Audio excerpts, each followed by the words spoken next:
Can you show me, because we're going to use some hermeneutics, can you show me anywhere in the Old Testament where that word perpetual is not perpetual?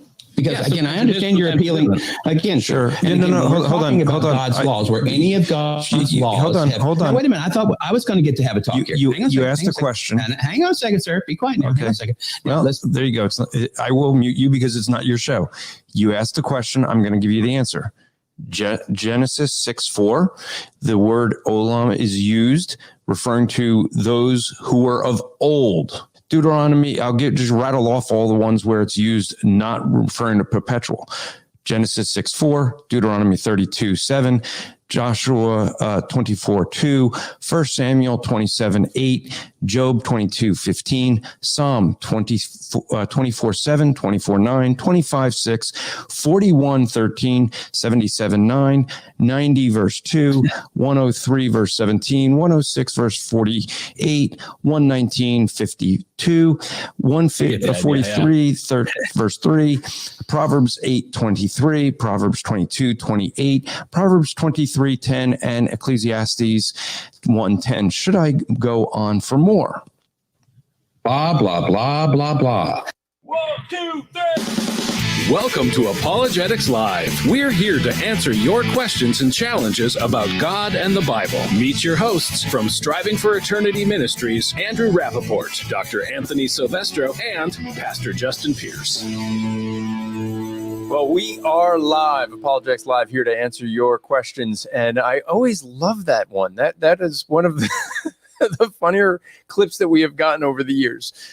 Someone that go, just give me one example. Well, we gave him plenty of examples, and his hermeneutical response was blah, blah, blah, blah, blah, blah, blah.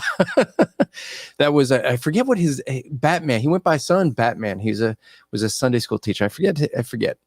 But welcome to Apologetics Live. We are here to answer any of your apologetics questions, any questions you have, challenges, whatever they may be about God and the Bible. As we say here, we can answer any question that you have about God and the Bible. You doubt that? Come on in, give us the challenge. Just remember, I don't know is actually an answer. I'm just saying. So if you give me a really tough one and I say, I don't know, I think that's a perfectly good answer. And so let me bring in, who hasn't been here for a while, been traveling, Dr. Anthony Sivestro. How are you, sir? Hello, how are you? Good.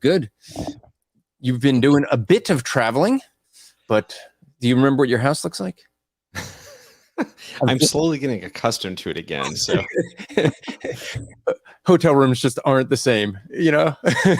Yeah. So no, fortunately, a lot of the travels we've had host families. And so that's been a huge blessing in a lot of ways. So, so we've enjoyed it, but time to settle back down at home for a little while and get our son back into his homeschooling groove. Which he just loves, I'm sure. You know what? He actually prefers doing homeschooling over regular schooling. So, well, yeah, more freedom. Some kids do prefer that. That is true. Yeah. So what I have before we get started, we're going to have and I'm going to explain. We had a changing guest. I'll explain that in a bit. But I also just want to let folks know who we have coming on. But before we get to that, there is a new film coming out. One of our podcasters at the Christian Podcast Community has asked if we would be able to promote this a bit. And so what I wanted to do to start off, I would like to play their trailer to the new film. And I'll introduce the film. The film is going to be coming out November 12th. And so that's something that we're going to want you to go check out. And he gave me some instructions with this. So let us just start by sharing that real quick. Of course, I got to find it. There it is. All right. So here is the trailer. You're not inadequate. You are perfectly capable. I mean, what is it about a parent that when their child turns 5, all of a sudden the parent's no longer a viable option? Like, oh, you're done. Now it's the school's turn. I think the quality of education has steadily deteriorated in America. There is an agenda to steal our children. You feel inadequate because you've been taught by our school system that you're inadequate. We had no frame of reference for homeschooling other than it just seemed like torture. Like, why would a sane woman choose to be locked up with her kids for 18 years in a row when a school bus would come and take them away and give you like a 9-hour break every day?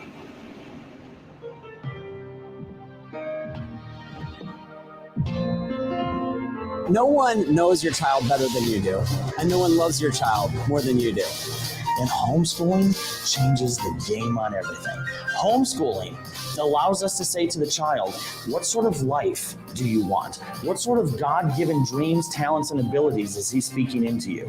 When we think about classroom education and we ask what makes for good education, almost every professional educator will say low student-teacher ratio, teachers who care, good methods, good curriculum.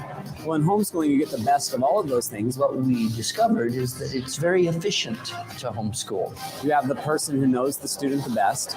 You have the ability to customize the curriculum around the student. You have a great student-teacher ratio. And I realized I am accomplishing with Sierra in 25 minutes to an hour every day what is taking the school system 8 hours a day, 5 days a week to accomplish with my older daughter. I loved watching the light bulb come on and watching her want to sit down and read with me. And I loved spending time with her. There's just so many benefits, including being able to have a relationship with your own children. Continue doing what you're doing. Don't give up, because I do believe that homeschool moms are America's greatest heroes. So there it says, join the revolution, Schoolhouse Rocked, November 12th, 2021, schoolhouserocked.com. Looking for a new heating or cooling And then system we'll stop you it should know about? because we don't need the commercial. All right, let me. Boy, the commercial wants you though. Yeah, I can't seem Won't to go away. Yeah, I couldn't stop the screen. All right. So some information that he gave me on that. So let me just give you some info. That is, so this film is going to be coming out. It's to be released November 12th. And he gave me some information. Said, please let folks know that the film is releasing November 12th. They could bring it to their church through Faith Film Network, and that is at faithcontentnetwork.com/host-schoolhouse-rocked. He said, super important for the movies to be in churches to show to their members. Pre-sale virtual theater ticket sales for homes viewing will be available on October 27th, and you can get those at schoolhouserocked.com. But they can go there today to sign up to be notified. So you want to do that. I've actually seen the pre-release of the film. It was actually excellent. I think this is a necessary film at a necessary time when we have so many parents who are getting upset with what's being taught in schools. If you've seen the news, I think it was Virginia, a man who was arrested, and I don't know if you've heard this, Anthony, yet, but a father arrested when he went to a school board meeting to voice complaint about a policy that they have of allowing boys to use the girls' bathroom if they identify as transgender. Now, he was arrested supposedly for being disruptive, and they threw the book at him. The district attorney himself decided to come in and make the case. So it got high profile. But what they didn't announce in the news was the reason he was against it, because his 9th grade daughter, freshman high school, went into the girls' bathroom, and a young man that happened to be wearing a skirt had sexually assaulted her. Mm-hmm. And so, and he was told that they have to stay quiet for the court case. And he was doing that. And they found out that this student was supposed to be at home with an ankle bracelet, being monitored. Until the court case, if they found out that no, they just moved him to another school system, and he did the same thing there. And so there are a lot of people. I mean, I think that everyone being home during COVID helped a lot of parents realize, you know what, we can homeschool. And this film is one that really, if you are on the fence with homeschooling, if you're like, I don't know that I can do that, this film will convince you that you can do that. It will encourage you that, yes, parents, you have your best the best interest of your children at heart. You know what's best for them better than some teacher at a school. And there are ways that you can do that. This film will encourage you for that. So I want to encourage you to go check out homeschoolrocked.com. They also have a podcast on the Christian Podcast Community. So if you go to christianpodcastcommunity.org, you can check out the podcast and learn more about homeschooling from them. So with that, we want to get to the topic tonight. And I want to, before I bring in our guest, Elizabeth Prata, we set this up a few weeks ago where I was talking to someone online, and a woman that likes talking theology. I heard her on some other podcast and thought, she sounded well spoken on the podcast. I didn't know much about her. And we got into discussing online and said, maybe you want to come on. That actually created a firestorm. People telling me you shouldn't have her on, people going after her. And so what ended up happening was I had a phone call with her, decided that, we both mutually had come to the conclusion it wouldn't be best at this time. And so what we ended up doing was we still had the topic, but it was looking at going to do an open Q&A was what we might have to do as a backup. And was talking with Justin Peters about it, and he suggested Elizabeth Prata. Now, Elizabeth and I'm going to bring Elizabeth in. Welcome to Apologetics Live. Thank you. Now, full disclosure, you and I have met a couple of times at G3. I think the first time was probably 3 years ago, maybe. But we didn't really talk. I think someone snapped a picture with a couple of us. But this year we got to sit down and talk and got to know each other a little better. And you have been blogging, you said since 2009? 2009, yes. Every day you've written an article since 2009. That's diligence. Okay? And so let me first let folks know. You said it backwards, Andrew. It's actually schoolhouserocked.com because I just looked it up. Okay. Schoolhouse. I want to make sure people see that because I think this is the first time I'm hearing of it, and I'm drawn in by the trailer. But of course, I'm sold completely for homeschooling. So yeah, and the two of the people that you heard on there have been on their podcast. Sam Sorbo, which we interviewed her husband on the Rap Report recently. Kevin Sorbo. Many people know of them as from their acting careers. But then also Heidi St. John, who I got a chance to meet. She is a fabulous speaker. Yeah, she's really good. I met her at Answers in Genesis, and man, she knows her stuff. She was very impressive. And she knows how to engage culture with it too, which is really unique about her.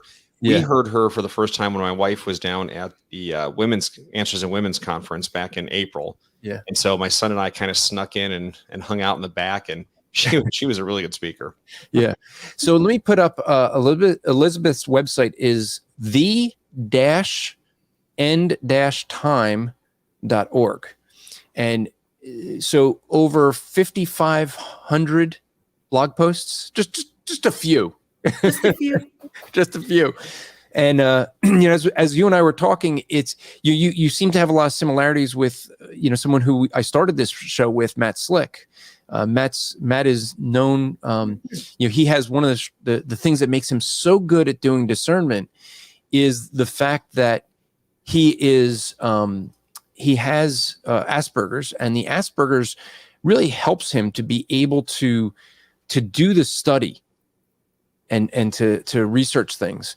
And makes him really see things clearly. So with that little bit of a background, let me let you introduce yourself to folks. As Anthony's probably checking out your website to make sure I got that right, but I checked it beforehand. So welcome, Elizabeth. Thank you very much for having me on. I really appreciate it. I'm not sure what to say. I have a blog. It's recently turned into a podcast too when Anchor came along and partnered with WordPress and made it easy. It's just me reading what I wrote. That's all it is.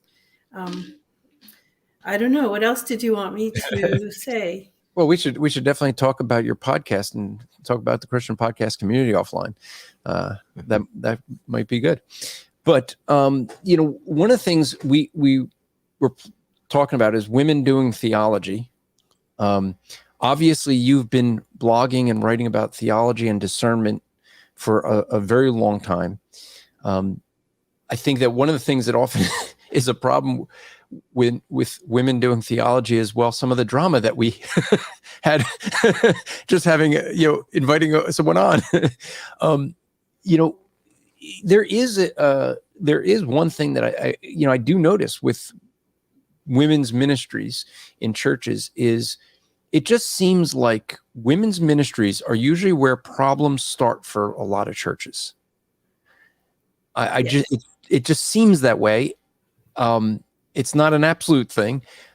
Do you notice that? And if you do, why do you think that is? What do you attribute that to?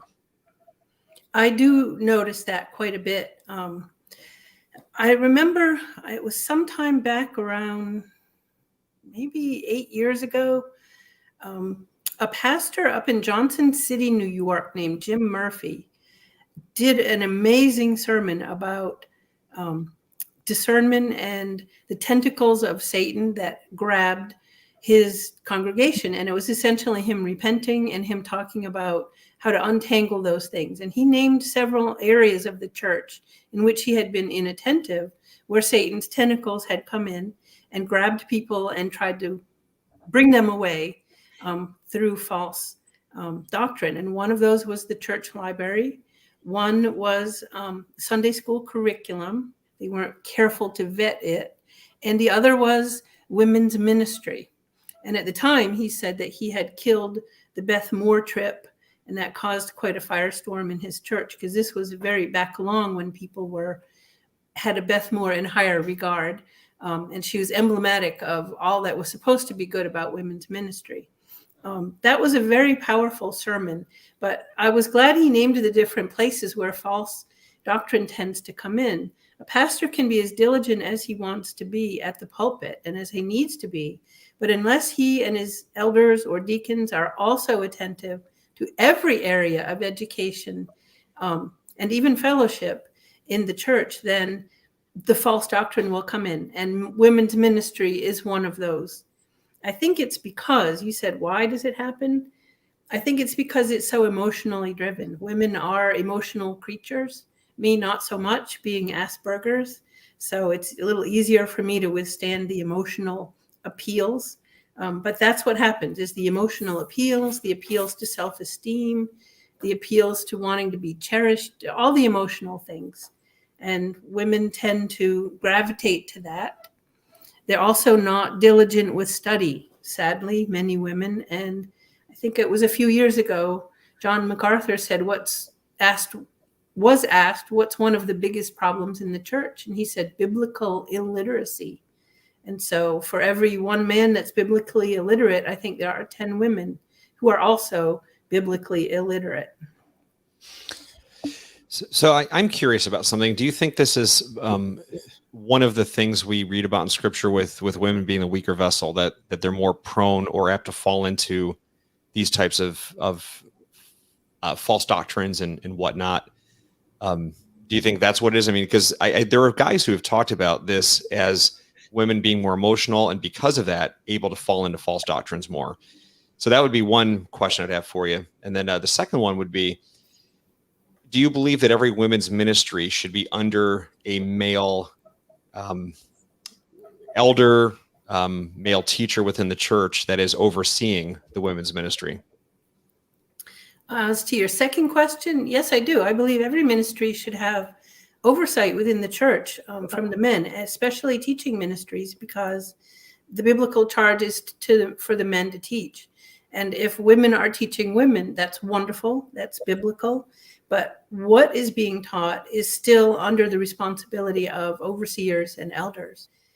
And as for your loaded question about it is loaded. whether women are more prone to false doctrine because they're women, I haven't thought this through, but I would tend to say yes. I think the model for that was Eve.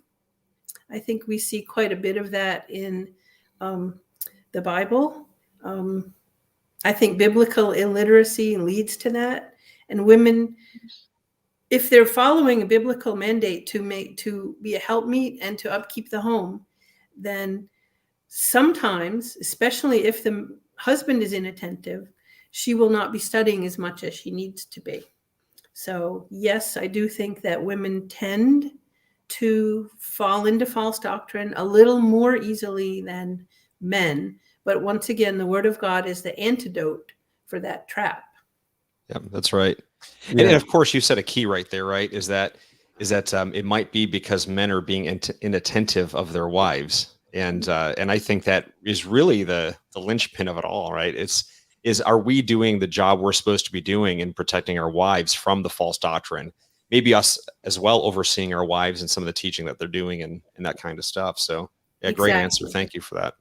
Yeah, and let me give just put KT was saying as well. The woman was deceived, Eve. But then Marcy gives a shout out to you here, Elizabeth. She says, Elizabeth, thank you so much for your research and publishing your findings and helping us to spot those who are doctrinally off. So, thank you, Marcy. And Marcy also had said, I hate to admit this, but women's ministries scare me. To be honest, I would rather listen to a man teach. That's my wife. My wife, I remember in one church where I asked her if she wanted to go to the women's Bible study. And she was like, no, like, because the studies that they end up looking at, she didn't like. Beth Moore and the others that just are bad theology. She always felt like she had to be correcting it. And then I remember her once asking her if the women were going to go to a women's conference. And she goes, I'd rather go to a pastor's conference where I'm going to learn things than go to a women's conference and just have fluff. But and I don't know, Elizabeth, if you're familiar with this person, but we have a new podcast on the Christian podcast community called Thoroughly Equipped with Melissa Lex. Now, I got to admit, all of us that when we got and I told this to Melissa, when we got her inquiry in, we looked at it and it was like, she's like, it said a podcast designed for women comparing the popular American evangelicals, women ministries, books, videos, and podcasts, etc., to scripture with the intent to show how to thoroughly equip them for every good work. And just when I heard about that, like dealing with all the materials for women's ministries, I cringed. And then I started listening, and she actually comes out of that and is doing really good discernment. And she's basically going through these different books and going through the books, explain the authors, what's wrong with them. And she's relatively new out there. She's a homeschool mom, and she's doing some really good stuff. Are you familiar with her at all? I am not. This is new to me, so thank you. All right. I'll put in the comments here for folks, the podcast where you can find her podcast, at least on YouTube and on the Striving for Eternity ministry. I'll put it up here. If you could just go to christianpodcastcommunity.org and look up shows and find it. Okay. So now I did find one error on your website, just so you know. It was great going through all these people who under the blog roll, all the people you reference that are really good teachers, but I don't see Andrew Rappaport and Striving for Eternity on here. So it must have just been an oversight. It fell off earlier. It's over there on the kitchen floor. I'll go get it. Make sure you sweep it up really good. I'm just teasing you, of course. I love your website so far. So as you guys are talking, I'm listening and kind of going through it. So okay, good. Thank you. So let me, we did have a question earlier that probably is not for you. And when I told you this, we answer any questions that come in. So people that, if you're on either Facebook watching or YouTube, unfortunately, those of you who may be watching on Odyssey, some of you are going, what's Odyssey? Okay. Odyssey is the platform that we're all going to be moving to when YouTube kicks us off. So start getting your account set up there. That uses blockchain so that they can't remove it. So it uses the blockchain technology. So we're starting to make our move over there. As some of you know, the last time we recorded, well, YouTube took us down. Now that we know the explanation, I can explain. So YouTube took us down for 1 week because I took a video from Kenneth Copeland. Now, mind you, Kenneth Copeland's original videos are all still up. I took videos from Kenneth Copeland in March of 2020, where he blew COVID away. He announced the end of it. The vaccine was coming immediately, all of that in March of 2022.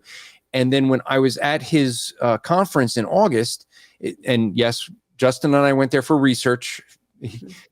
So it wasn't like we paid to be there, but we ended up going there, and I heard him say some things. One of the things he said in August of 2021 is that he has a lot of respect for COVID. It's killing a lot of people today. So all it was clips, those two clips, like from March and August.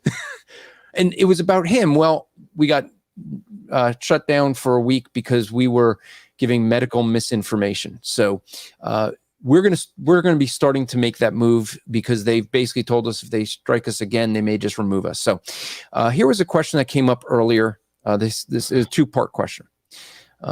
So the person says, sorry to bring up a question so early, but it's regards to Romans 1:8, when Paul says, I thank our Lord through Jesus Christ. My footnote says, the Christian must go through Christ not only for request, but also to give thanks. I don't really understand that. I would like to hear what you all think. Now, I guess the first question I'd have for you, Lama, is what Bible are you using? What study Bible has that? So let me read the passage that we have here. It basically says, verse 8, Romans 1:8, for I thank my God through Jesus Christ for you all, because your faith is being proclaimed throughout the whole world. Now, one thing I don't know, I saw that the way he put it in his translation says Lord. The word in Greek is theos. So it's I thank my God through Jesus Christ.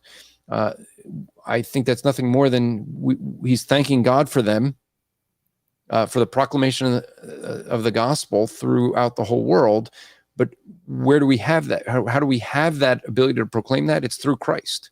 So I don't think that that's saying, and I don't know if the person is trying to get to the question of where some people say you have to pray to the Holy Spirit or to, specifically to Christ. There's some people that try to make that delineation. I don't think there's anything in the Bible says you have to pray only to the Father, only to the Son, or only to the Spirit. That is my quick thinking of this, having just looked at it, but I don't know if either of you would have a comment on this. I like your answer. Okay. All right. So Elizabeth, I do have this question. So what caused you to get into ministry? Well, and start blogging, right? I mean, you have a lot of stuff on here. Like, I'm amazed. The Lord in his grace gave me a talent of writing, and that's basically how I process things. So after I came to faith, very late in life, age 42 or so, I had been a writer all my life. I'd been a journalist. I've been a grant writer and an educator, an academic. And so writing is natural to me. And one way that I enjoyed processing what I was learning in church and in my own studies was writing it. And I had a personal blog, which I still have. I started in 2006, and I noticed my writing was getting more and more theological. So I started the second blog, theendtime.org, to focus solely on what I was thinking about and wondering about as I studied through writing. And it just kind of grew from there. People seem to gravitate to it. They mention that it's clear and that it's easily understandable. And so I just keep writing because that's how one of the ways that I like to process what I learn and to communicate back to myself what I've been taught through the illumination of the Holy Spirit. So let me put this. Robin Self says, this was a little bit earlier, but agree, Elizabeth, many women are led by their feelings rather than scripture. And the women's conference circuit depends on that. Let's talk about the women's conference circuit. that is a big moneymaker, is it not?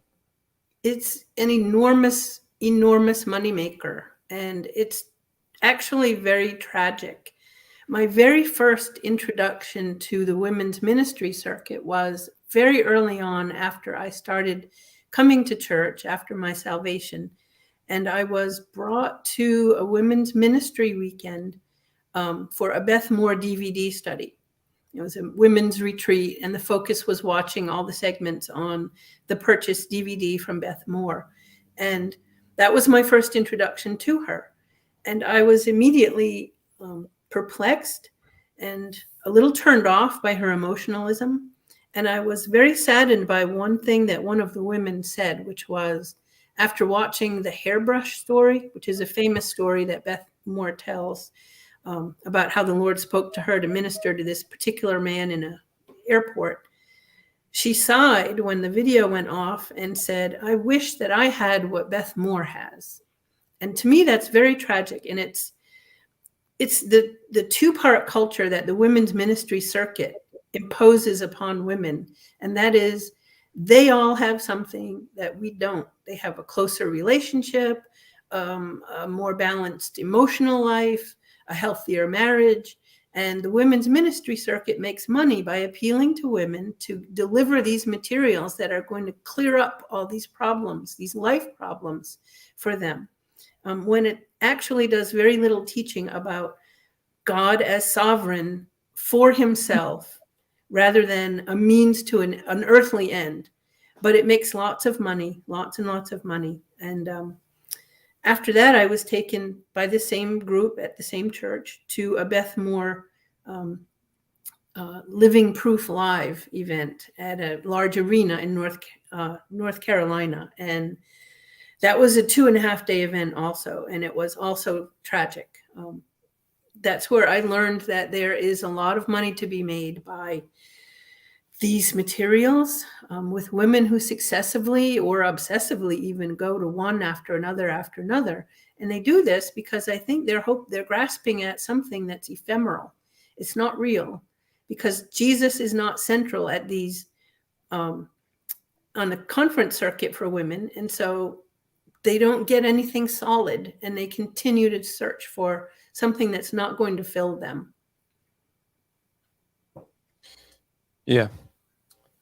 That and that really it's the emotionalism that I think my wife pointed out. What she notices with it so much is all of the emotionalism that's in there, and it's not theologically rich. We have some comments that came in. Melissa, who this is, just so you know, she's a missionary, or was a missionary to the Philippines for many years. That's where I actually met her, was in the Philippines. She's stateside now, but she says, wow, to me, me too. So glad I'm not the only one that feels this way about women's ministries. And then Melinda said, I'm a pastor's wife. The only women's Bible study I'll go to is the one I teach, LOL. I absolutely love Melissa Darty's satire video about women's Bible studies. And I don't know that video. So are you familiar with what she's referring to? I think I am, if it's the one I'm thinking of. And yes, it's very funny. It's very funny. And most of her videos, satirical videos, are pretty funny. I think it's the one that she put one out recently that has a modern woman talking with a first century biblical woman about their different struggles. So you can imagine how that conversation went. But I agree. I caution women about women's ministries very much. Please talk with your husband, talk with your pastor about who is solid. And I wish women didn't think that they only or should go only to women's ministries. I prefer actually listening to a man, a pastor. If I have a limited amount of time, so I want to listen to sermons or ministries that have a long track record, ministries where people are quoted that are have passed on, so they can't shipwreck their faith, like Matthew Henry or Charles Spurgeon, or very, very long track ministries that have no blot, like John MacArthur's ministry, etc., and others like his.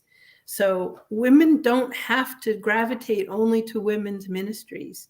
And I wish they would be more cautious and would gravitate towards male ministries more, or at least first? Yeah, I think one of the things that we end up seeing is that, and you're saying male ministries, I don't think that I think it's, in my opinion, and so I'm going to ask this as a question if you think this is more accurate. I think it's really the publishing industry that seems to focus people. If you're a woman, they focus things on more the emotionalism rather than theology. And so do you think that it's like the publishing industry, we've already established, they make a lot of money from this? I mean, I think that Beth Moore was untouchable for so many years in the Southern Baptist movement because she was making a ton of money for Lifeway, And so do you think that it's I guess this is a question of which is the cart and which is the horse. Is it the publishing companies that market fluff to women, or do you think it's the women who are actually gravitating toward the emotionalism that the publishers are then just satisfying that? I think it's a symbiotic relationship. I think the verse that says that the times will come where they will not endure sound doctrine, they will heap up teachers to fulfill their passions. And so the false teachers are doing what they're doing, not only because they have an audience, but because they make money from it. So without one, you wouldn't have the other, but both together create this firestorm of falsity. And I think it's both.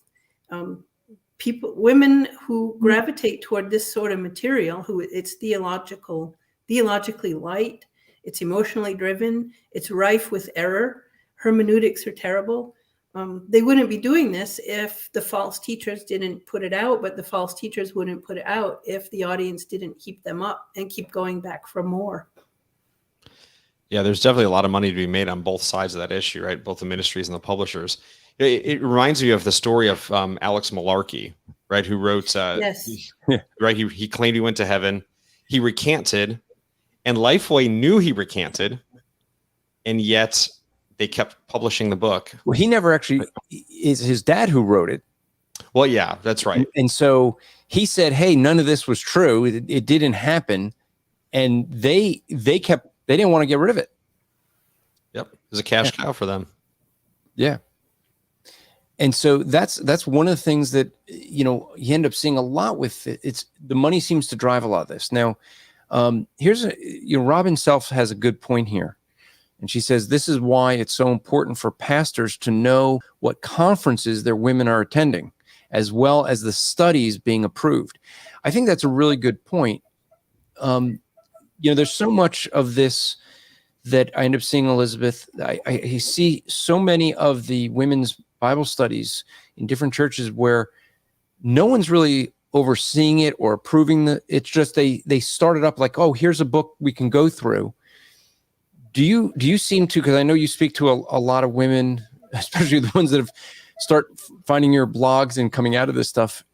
Does that seem to be a trend that you've noticed? Of having where you have just women starting studies where there's really no oversight. There's no where churches don't have someone who's reviewing the materials that the women's Bible studies are using.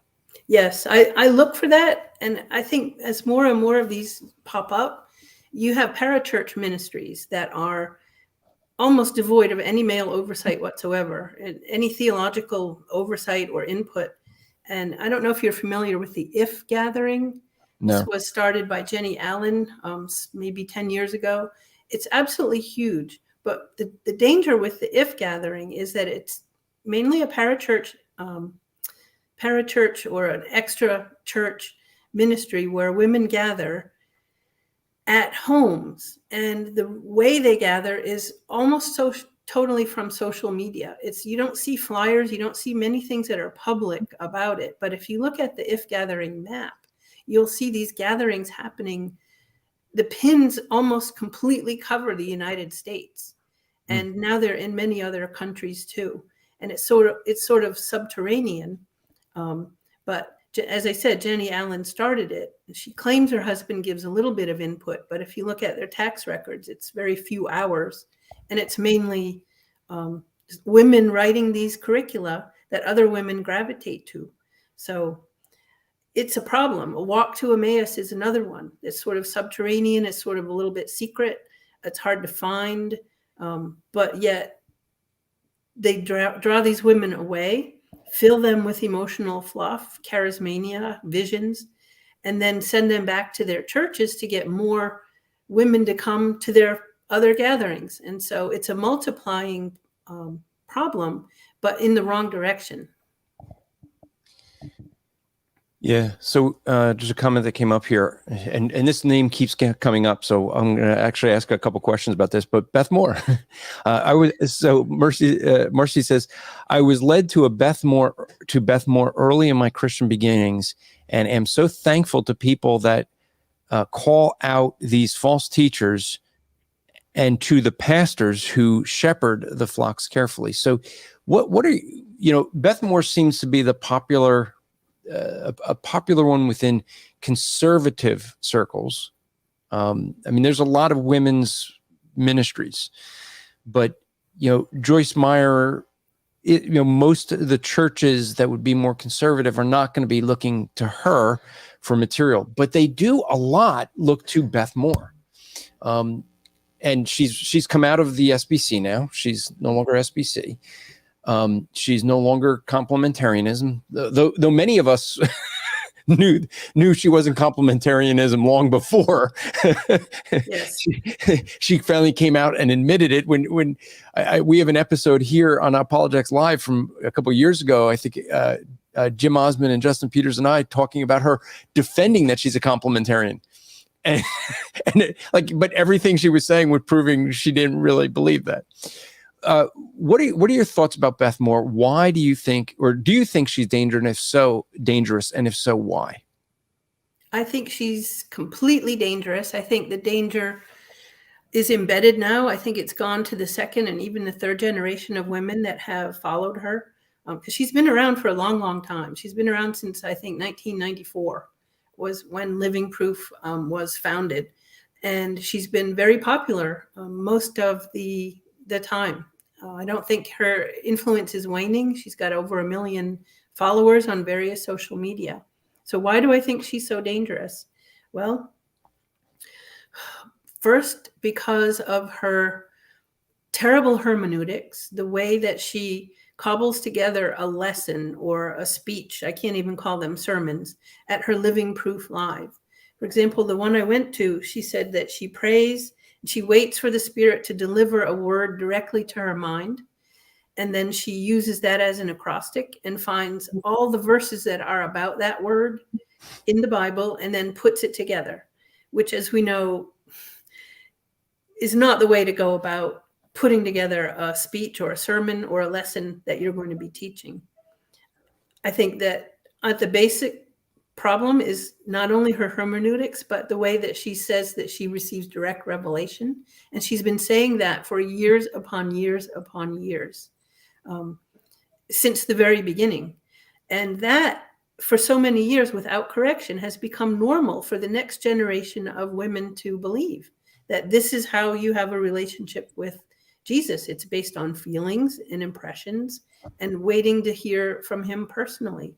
So she's destroyed the notion of sufficiency of Scripture. Scripture is the more sure word.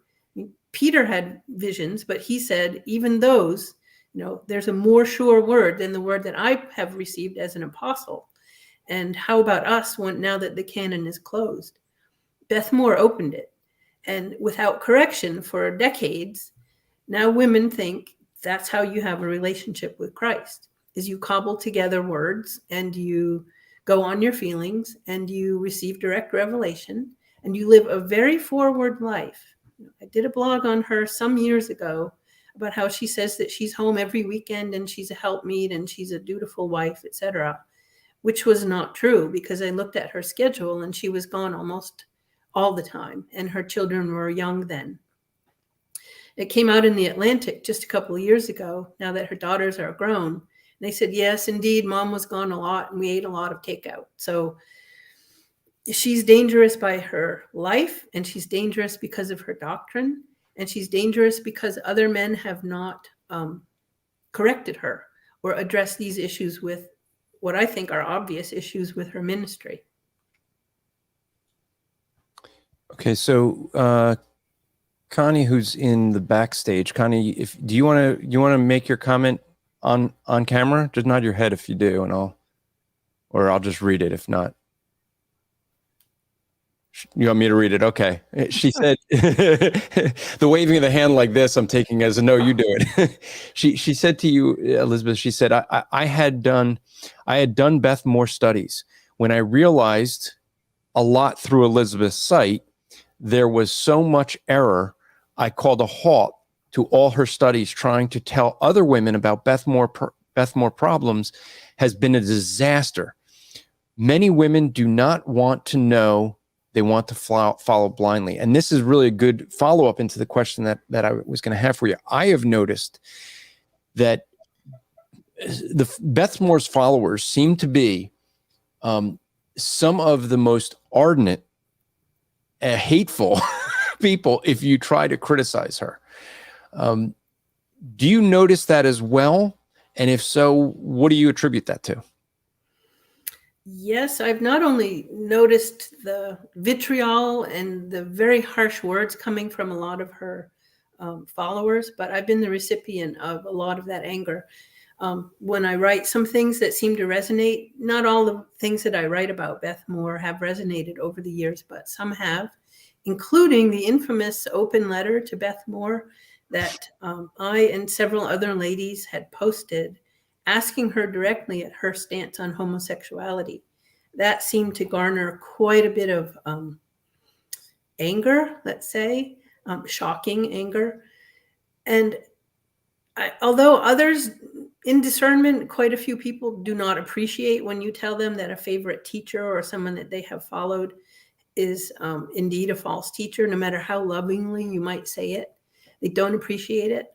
But with Beth Moore, it goes to a different level, and it's a very troubling level of her followers. And Beth seems to either enjoy it or at the very least, doesn't correct her followers at all.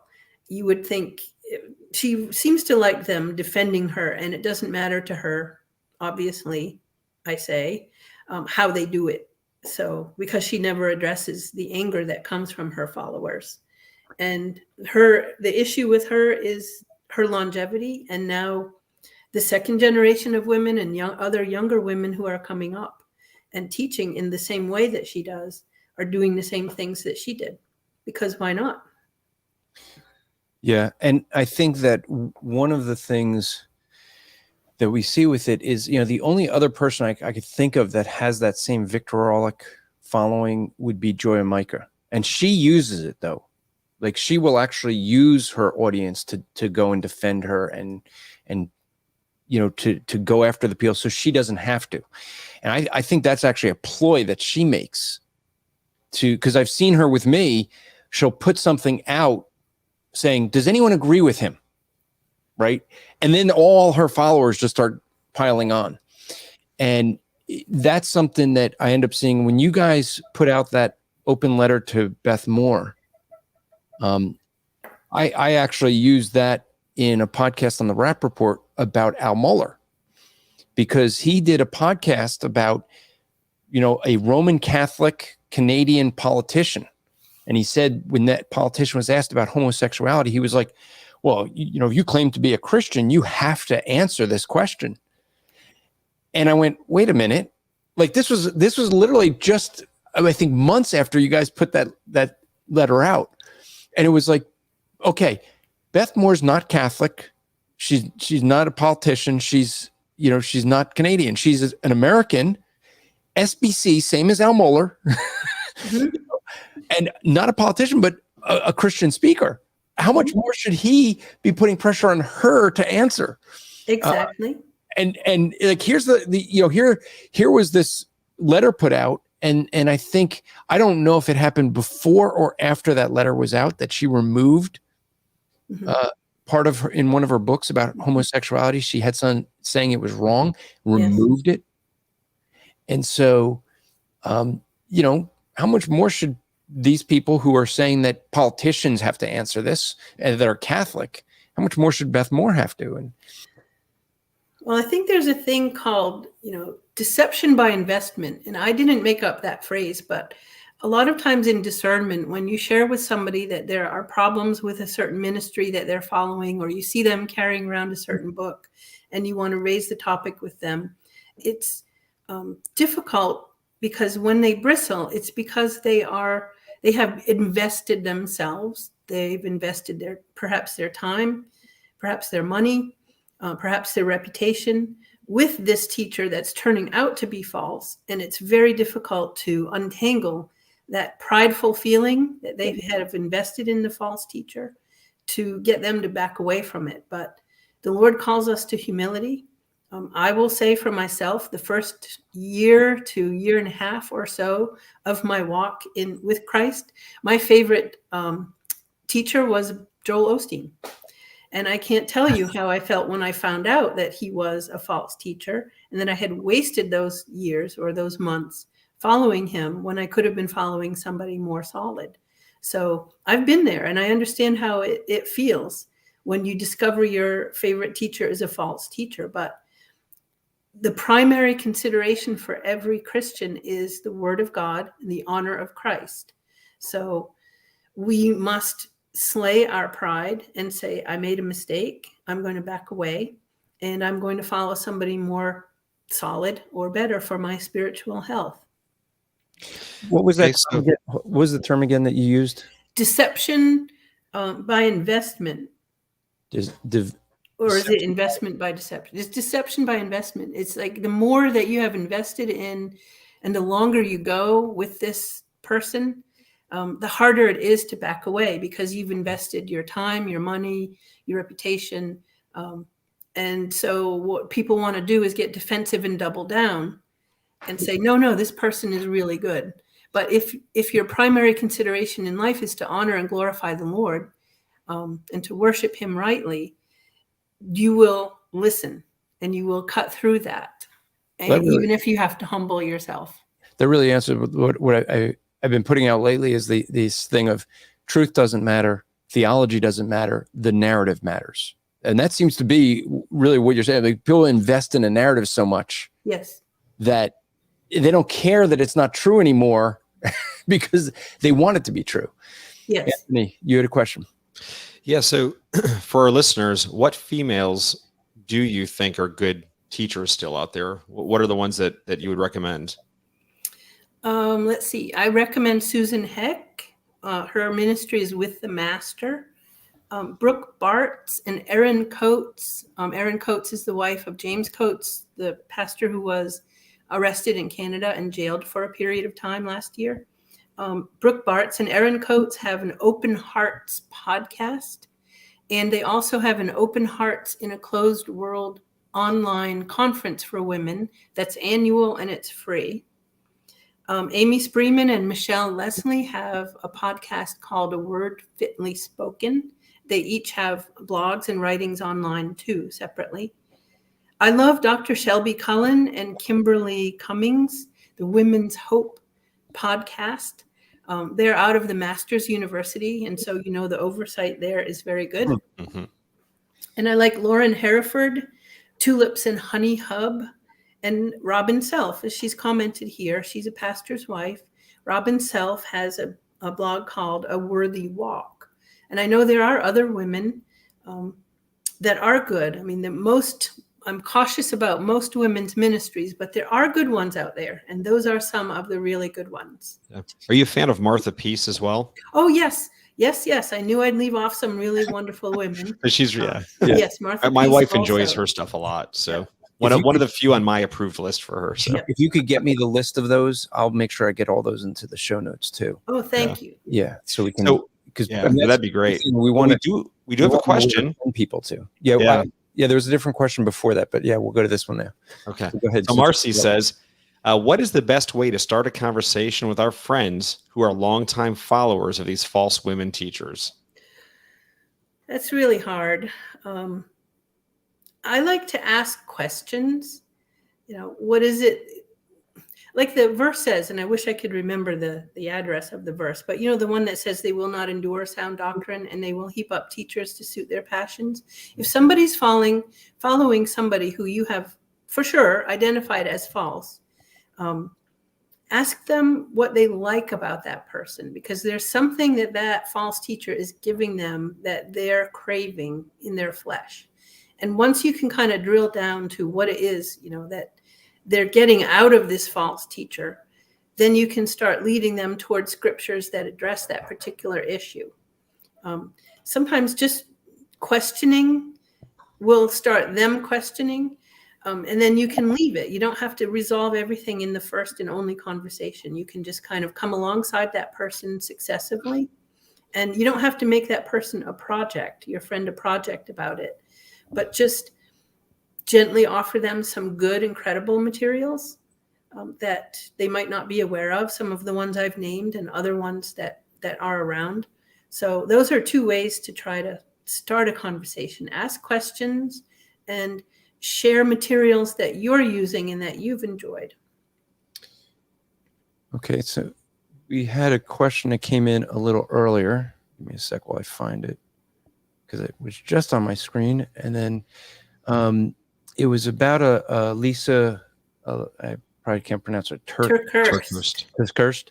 And I became familiar with her through the Thoroughly Equipped podcast I mentioned that Melissa Lex does. She did a review of Lisa's book, Is God Speaking to Me? That was the first I became familiar with her. But I'm looking for the question that we had in here about her. I see where some people are saying she was bad news. I'm trying to get to the question. It was on my screen, and then the screen scrolled. All right. Well, while I look for that one, let me put this one up because I found this one earlier. And folks on Facebook, if you go to apologeticslive.com, there's a way to give permission for us to see your name. But a Facebook user said, "What do you all think of the Blaze Allie Beth Stuckey? My wife is quite the fan of hers. From what I've seen of her, seems very solid, not prone to emotionalism." So what do you think of Allie Stuckey? Are you familiar with her? I am familiar with her. I like her. I think she's brilliant. She speaks quite a bit about culture and politics. And I haven't listened to her a lot in terms of vetting whether she's theologically solid. But I do like her. So.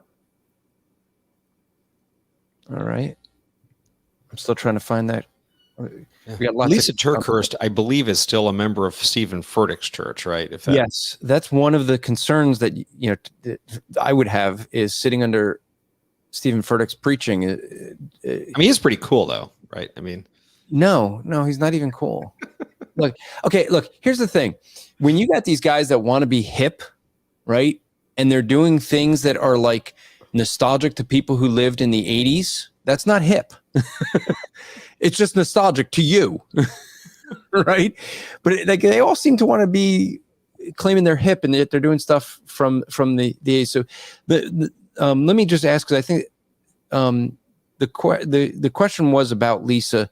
What do you know about her? What are your thoughts on Lisa Turk? I mean, I see a lot of people are saying she's bad news, but I can't find the question. But maybe. Well, I would say no. I wrote about her on my blog. I don't remember all the specifics about what I wrote, but it was a not recommended. Just being still continuing to be a member of Stephen Furtick's church is a big red flag right there. He's one of the top false teachers that there are going at this point. So if she's still connected with that church, that's bad news. I think she's just another one of the women's ministry ladies that come along and say they have poor hermeneutics and errant curricula, and I would say not recommended. If you look on my blog, I do have 1 or 2 articles about her with specifics and with scriptures. We had another, and here's Robin Self gave another name here. Is Alicia Chandler's? I'm not pronouncing Elisa Childers. Childers. Yeah. My only knowledge of her is from the film. I'm drawing a complete blank on it. Anthony, the film that they have with you doing open air. Why am I drawing a blank on it? American Gospel. American Gospel. Wow. So yeah, that's that. She was in that. That's my only knowledge of her. But what do you know about her? She's solid, I guess. Yep, from what I remember, yes. Yeah, I listened to her videos a few times, and I read several of her essays, and yes, I enjoyed her work. Yeah, and I'm saying, being in American Gospel doesn't necessarily mean someone's solid anymore.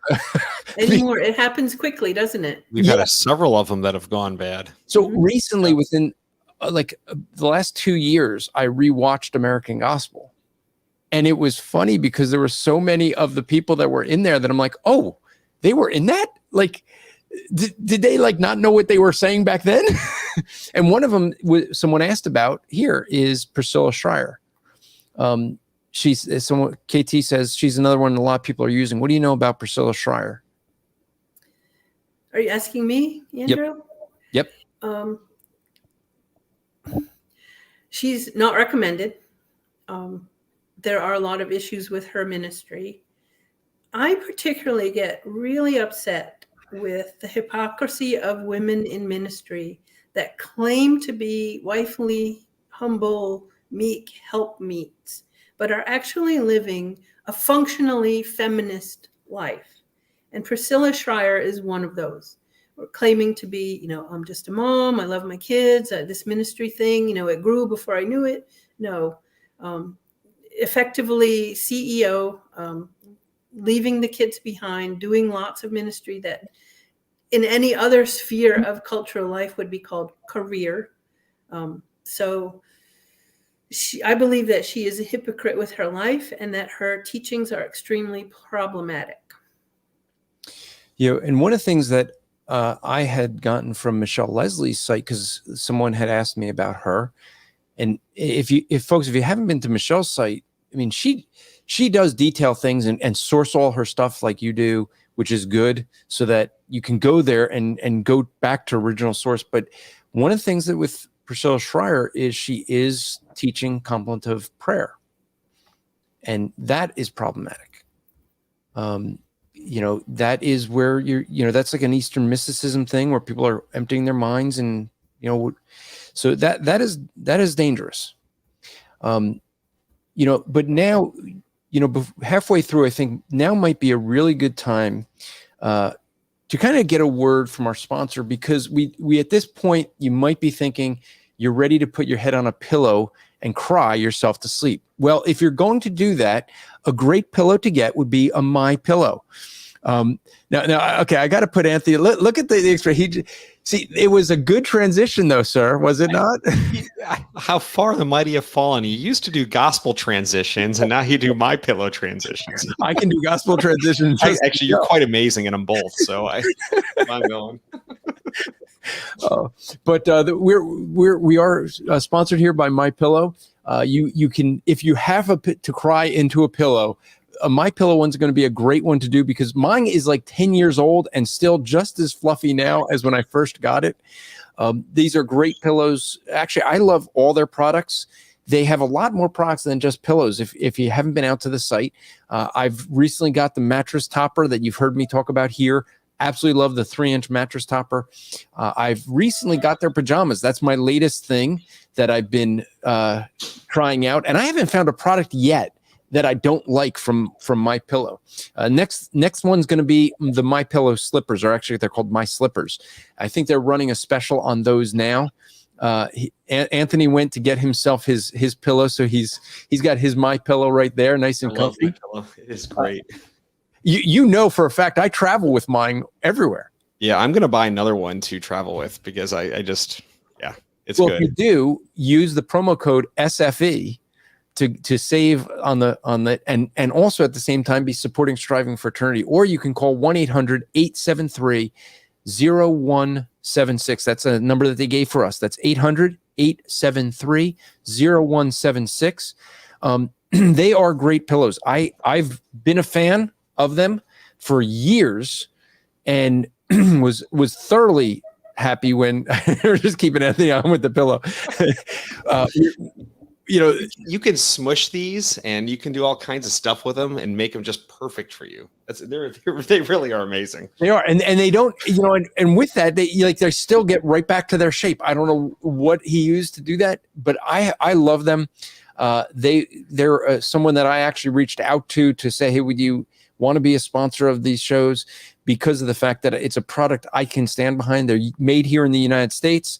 So if you go to mypillow.com, use promo code SFE for Striving for Eternity, you will not only get some great products, but at the same time be supporting Striving for Eternity and these shows. So we would appreciate that. Another thing that we are to let you know, if you're interested in Logos Bible software, many folks know I am a big time Logos supporter.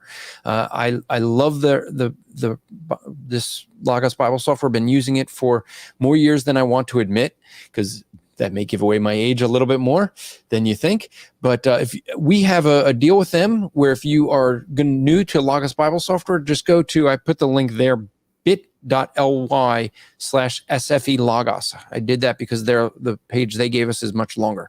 But bit.ly/SFE Logos. You get 5 free books from us if you're new to them or you upgrade to the packages. And then we'll have from that, we get some from that. Humble Clay says, just recently made a rather large purchase from MyPillow for myself and for Christmas. Thanks at Striving for Eternity.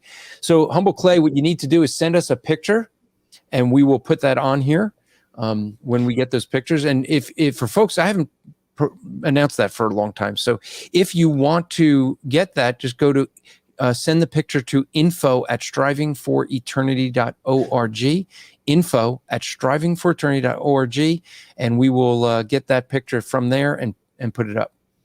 So she must be a good teacher. She says the sheets are fantastic, Robin Self. Yeah, I have not tried the sheets yet, so I'm going to have to take her word for it. Okay, enough about MyPillow now. Okay, Elizabeth, I do have this one. Let's get into some topics. You recently wrote one October 9th on modesty. And there's certain topics that are not brought up at the pulpit anymore, right? We don't hear anything about eating too much. We don't hear of anything about modesty is another one. So would you like to speak a little bit more about this? I kind of scanned through. You had a lot of information on here. It really seems to be a well-written article. Thank you. Yes, I'd be delighted to speak on the modesty issue. If you gentlemen would allow me to go back to Priscilla Schreier for just a minute. Yep. Sure. Would that be all right? Please. Yeah. I mentioned that her lifestyle was part of the issue. And women's ministry have had for many years models of women who live a functionally feminist life, as I mentioned. And I'm going to give you a specific example of that with Priscilla Schreier. I'm going to quote a short excerpt from a New York Times article that was written about her. And here we go. New York Times article, quote, her husband, Jerry, quit his job to run his wife's ministry. Priscilla now accepts about 20 out of some 300 speaking engagements each year. She publishes a stream of Bible studies, workbooks, and DVDs intended for women to read and watch with their girlfriends from church. Jerry does his share of the housework and childcare so that Priscilla can study and write. He travels with his wife, and wherever possible, they take their sons along, but they often deposit the boys with Jerry's mother. So that's what I mean by women's ministry quite often having poor role models, not only in hermeneutics and doctrine, but in lifestyle. And women have a tendency to want to usurp. You asked me earlier about are women more prone to false doctrine? And part of it is an innate desire to usurp our place, which has been defined biblically as mainly, not always 100%, but mainly in the home as a helpmeet to the husband, if the Lord has graced the woman with a husband. So if you remove the word ministry from many of these women's life and replace it with career, what you have are women who have usurped the place that the Lord had for them. And it's a shame because it's quite often the children who suffer. Now, as far as modesty goes, I haven't really done a lot on that topic because, I'm old. I'm fairly much just at home, an old lady at home. But there are young women that I work with at church, and they don't have modesty issues, but I'm watching them come up as beautiful flowers in the Lord's garden. And I realized I'd been remiss in touching on some of these Christian life issues. I focus so much on theology and also on discernment that I need to write encouragement articles also for the younger women that I work with who are coming up and might need to know these important topics too. So what did you want to know about the modesty thing? Well, I mean, I'm glad you wrote about this. So, okay, let's take it up a step, see if you're comfortable answering these questions. What does we'll start with the wife first. What does a wife do if a husband wants her to dress more provocatively? At home, have a blast. Yeah. How about in public? And I agree with you. In public, well, then the husband is sinning. And I don't think that a woman is covered by her husband's sin. I don't think she can be complicit in it. I mean, look what happened to Ananias and Sapphira. So I think it's incumbent upon the woman to remember that her glory is her husband, but her main glory is her Lord, and that's who she needs to obey. So just like we don't obey the government when it asks us to stop preaching the gospel, we don't obey the husband when he's asking us to do something that the Bible has outlined as an admonishment not to. Yeah, and so resources like your blog would be a great one for her to share with her husband. Well, let's just stay with that one for a moment, because there's something more in that I think that there is a thing. Like I dealt with this in many years ago, probably about 20 years ago in church. We had a young lady who, Anthony, she used the exact line that you said. She said that she dresses this way because her husband likes it. This is how her husband wants her to dress. And some of the women talked to her at church. I ended up having to talk to the husband because she was telling the women, this is what my husband wants. And what was interesting was she used to work at the pregnancy center, and she ended up, they ended up having her ask her to leave. But what was interesting was she said, well, they said the same thing there at the pregnancy center. My husband wants me to dress this way. And the director told me, because they were having problems with her and she was in my church, it was a thing where she ends up going, well, your husband doesn't work here. You're not dressing that way for your husband here. He's not here. I do think, and I'll ask this to you, Elizabeth, when you hear people that use that argument, I believe that this was a woman who liked the way she dressed. But if she says, I'm dressing this way for my husband, it sounds like spiritual. It sounds like you can't condemn her because it's not for herself. She's doing it for her husband, which is a good thing, is the way it's laid out. Do you find that some women might use the way they dress to gather attention for themselves and use an excuse like this to protect them from being, judged by it? Absolutely. It sounds like a rationalization. I mean, if he asked her to quit going to church, if he asked her to, leave the children outside all night or some other kind of sinful things, would she follow along with those too? I think she uses that as an excuse because she herself enjoys it. Hey, so let's flip the question around now. What if the female the wife buys something new, wants to walk out of the house with something that the husband finds to be too provocative and what he believes to be too provocative for public? how does that conversation get handled? The husband would say, hopefully in a kind way, that he feels that the outfit would bring undue attention to her in a sensuous way, and that he would prefer she did not wear that out of the house. And hopefully she would be happy enough to comply because she doesn't want to cause a division or usurp her husband. Yeah. So I ask these because I've heard these things come up, right, in churches, and these are very real issues that happen, you know, especially today with all of these, the hot yoga pants stuff that women wear. I mean, it is unbelievable to me. Every time you walk outside, you've got these skin tight things that females are wearing. I'm like, there is no way my wife would ever walk out of this house. But here's the thing. But here's the thing. Like, the argument for that people say is, but it's comfortable. Now, it's comfortable. Guess what? You can wear something over it too, right? That's right. You can put a dress over it, skirt over it, whatever. And you're still comfortable, but nobody is seeing the skin tight. You know, look, you know, Anthony, I used to do jujitsu, right? And so you'd have guys that you'd wear what's called a rash guard just to keep from chafing when you're moving around. And there are some guys that they just wear a rash guard. And yeah, that's border transgenderism right there. Well, I remember, someone you and I both know, Brian, who came down to the gym, and he was just like, dude, that's so inappropriate. That's like wearing underwear. Like, no, like put your pants on. So even for the guys, I mean, I wear that, but I also wear shorts over it. If we're doing no gi, otherwise I have a gi on, but yeah, I can understand it being comfortable. I run and I'd have those on, but I have shorts over it. So if you have, Elizabeth, you have someone that's saying that they want to wear these leggings and yet they're not covering that up. Do you think that, just saying it's comfortable for them, do you think that's a viable excuse?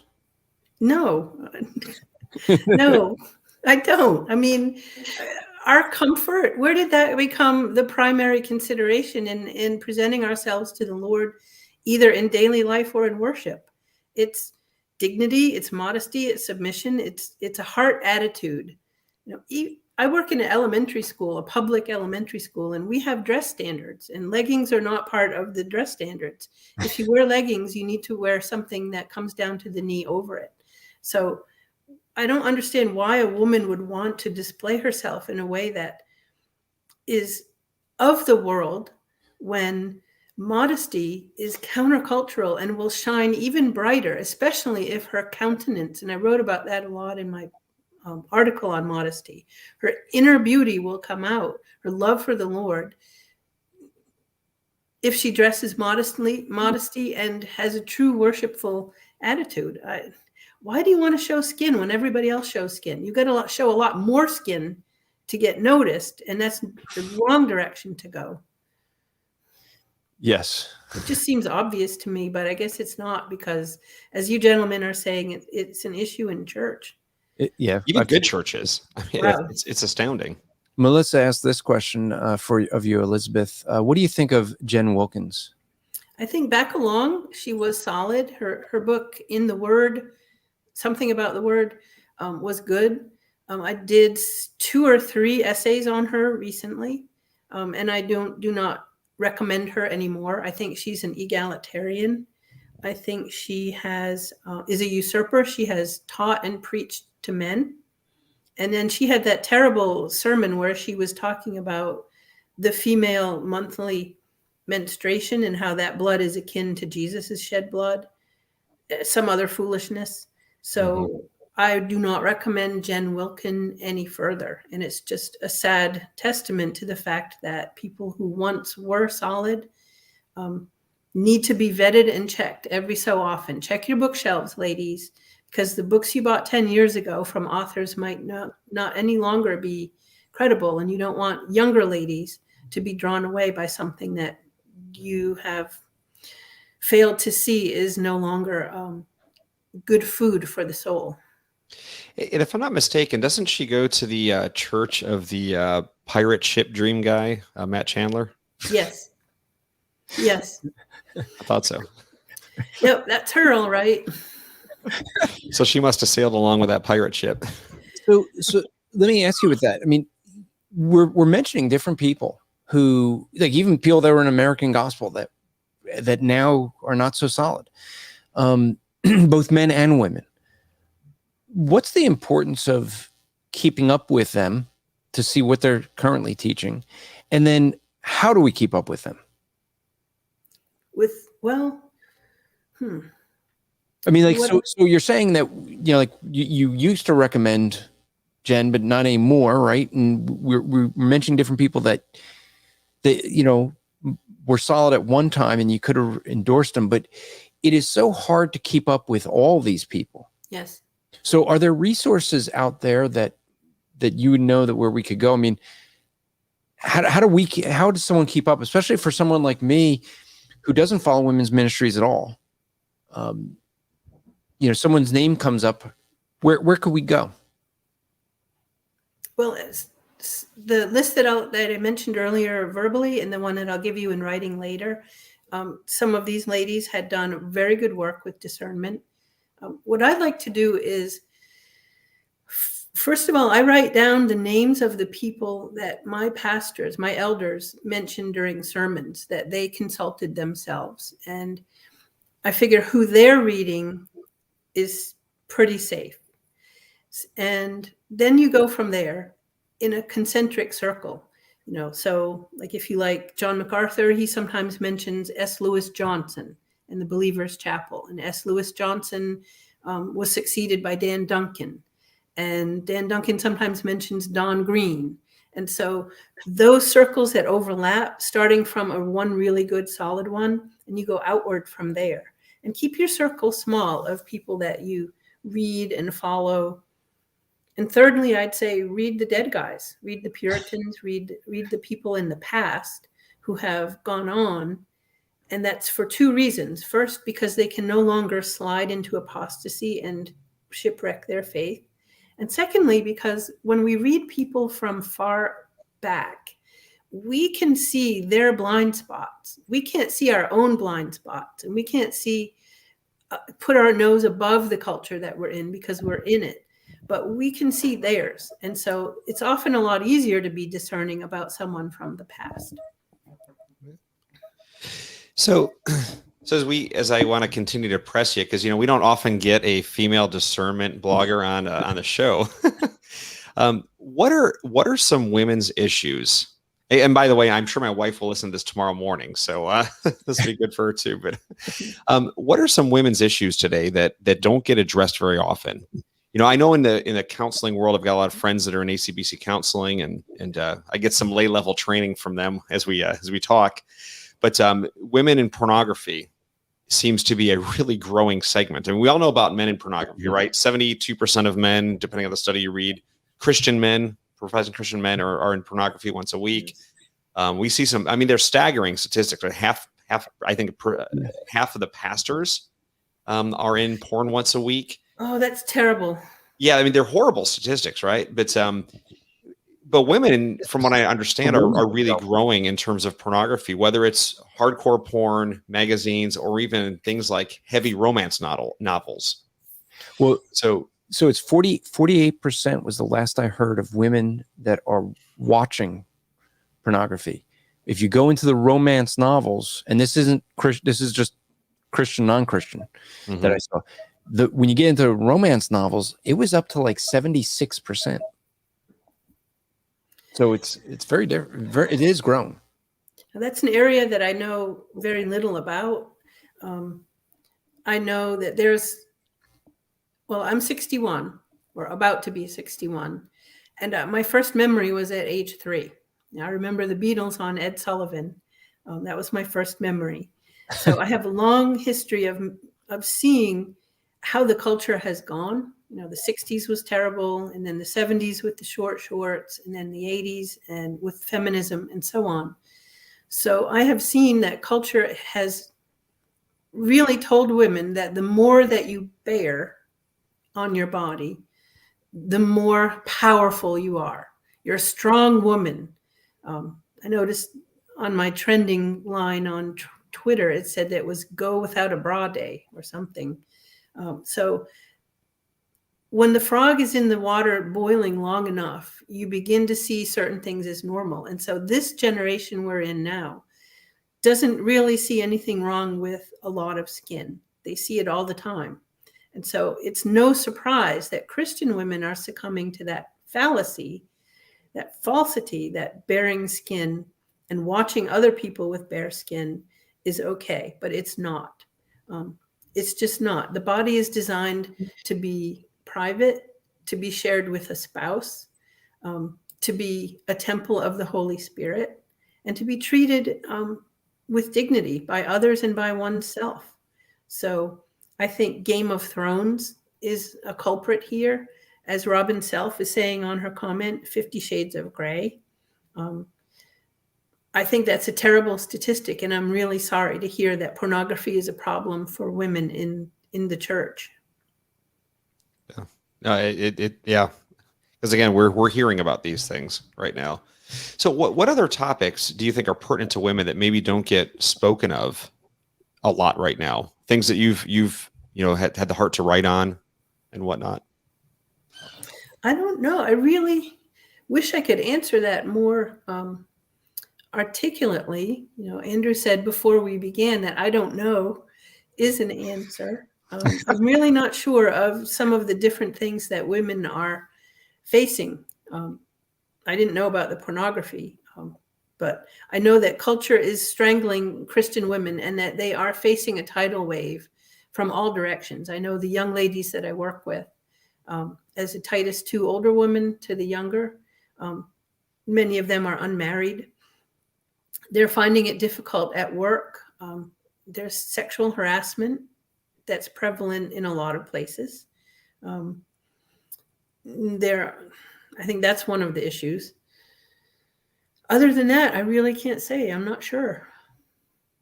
I'll probably think of it the minute that we click off here tonight. It always works. Yep. Okay, well, here's a question. What about women and all the tattoos they get? Yeah, that has been a new phenomenon. I've used to seeing men with that, but women with tattoos. I'm going to probably get in trouble here, but I am not a fan of tattoos. I think tattoos are ugly. I think they look like dirt. I think they look messy.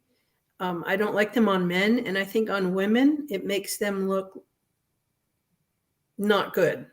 I think it's not a good look for women to have tattoos, but I guess in Christian liberty, if somebody wants to get a tattoo, especially if it's, underwear clothes would be, that's their business. I don't know particularly that there's a verse other than the one in the Old Testament that says, not to mark your body. But again, if you're remembering that your body is a temple of the Holy Spirit and that you want to honor and glorify Jesus, which is our chief end on earth, is to honor and glorify the Lord. I don't know. Injecting ink under your skin seems a strange way to honor and glorify him. But I guess some people feel that it does. So. Well, I happen to agree with you. So if the ship goes down, I'll be there with you. But yeah, no, thank you for that. So, okay, what are some of your most popular topics that you've had recently you've blogged about? Oh, let's see. Well, Beth Moore always gets some kind of response, no matter what. Never gets old. To this day. I posted the Modesty issue that got quite a few views.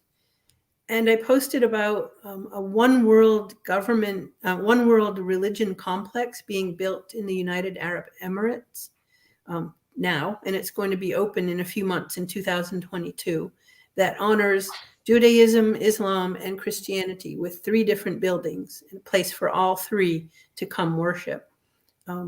That seemed pretty significant to me, especially since in the UAE, converting to Christianity is illegal, and having a cross on a building is illegal. So they're going for a tolerance and brotherhood. So I don't know how tolerant they'll be if someone actually converts, but that got a lot of views.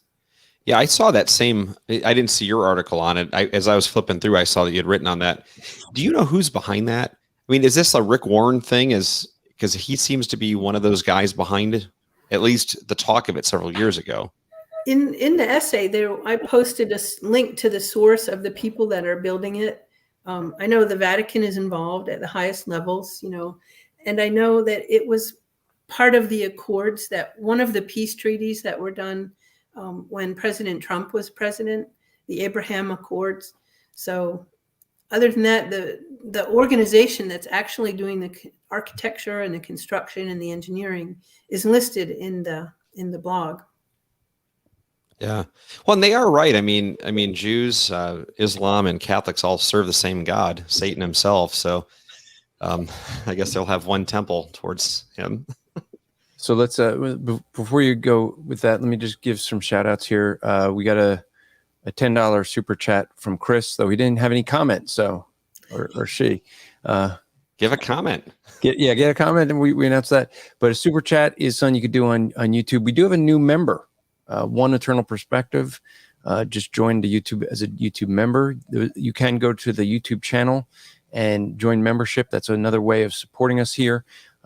Super chats are when you put a comment in and you hit the $sign, and that gets us gets a way that you can support the show. So we always try to announce that for those who are supporting us. So, all right. So some other questions that I had. Or did you have some more, Anthony, or no? No, go on. Okay. One of the things that I notice a lot with discernment bloggers. All right, because you're doing discernment. Yes. So this becomes one thing that always concerns me with when you talk discernment ministries. So many of the discernment ministries, they get a fame for exposing somebody, and then it's like what they want to do is when they've milked it for all they can, they go like, okay, who do we go after next? Mm-hmm. Okay. There are some who do discernment very well. I mean, Todd Friel, you hear him and he will say, okay, we don't know this, so we're not going to speak on that. Like, he knows where the line is, and he's very careful not to cross over it. Except for vaccines and COVID stuff. He just gave different views. He didn't say what to do. He didn't give his perspective. Oh, he pushed that a little more than he should have. In your opinion. In my opinion. They're not in God's. It's okay. No, but here's the thing. Like when we have someone that does discernment well, for example, right? As we said in the beginning of the show, having Justin Peters tell me to have you on, knowing how careful he is with discernment, like that becomes something where if he says someone is good, I trust them. It's just because I know how careful he is. How do you keep doing discernment and knowing, not to get baited in or get pulled into where you're just looking to expose people? Because there is a difference between the discernment bloggers that are just looking to expose people and someone like yourself, and as some of the people you've mentioned to me, Michelle, Leslie, Amy, that know where the line is, that don't cross over and do discernment well. How do we encourage people to first do discernment well if they're going to get into discernment ministries? But then second, how can you encourage people that may be looking to do discernment? How can we tell them what to look for in a good discernment ministry? I think first and foremost, if you are going to do discernment, be sure in yourself and from your pastors and elders that it is a gift that the Spirit has given you. Because like if a pastor is not able to teach and yet he's a pastor, things are going to go wrong very quickly. And the same thing with any gift. If you try to push into it and you don't have the gift and yet you try to use that as a gift, it's going to go wrong. So if you've been identified or if you feel deeply that you are someone that has been given the gift, of discernment. That's first. Then secondly, I hope that that person would be a member and an active member of a local church, submitted to their elders or their pastor, and fellowshipping and learning and active within it with oversight. Because no matter how many gifts we have, no matter what we do online, our primary interest and goal is to honor and glorify the Lord through our local worship and our local lives in that sphere. So do you have the gift of discernment? Has that been affirmed by others in your local church? Are you a member of the local church? And then going forward from there, if you're going to do discernment, don't let that be the only thing you do, because that's where people tend to get crazy. It's sort of like the people who only ever focus on the end times. They tend to go wacky after a while. You're unbalanced.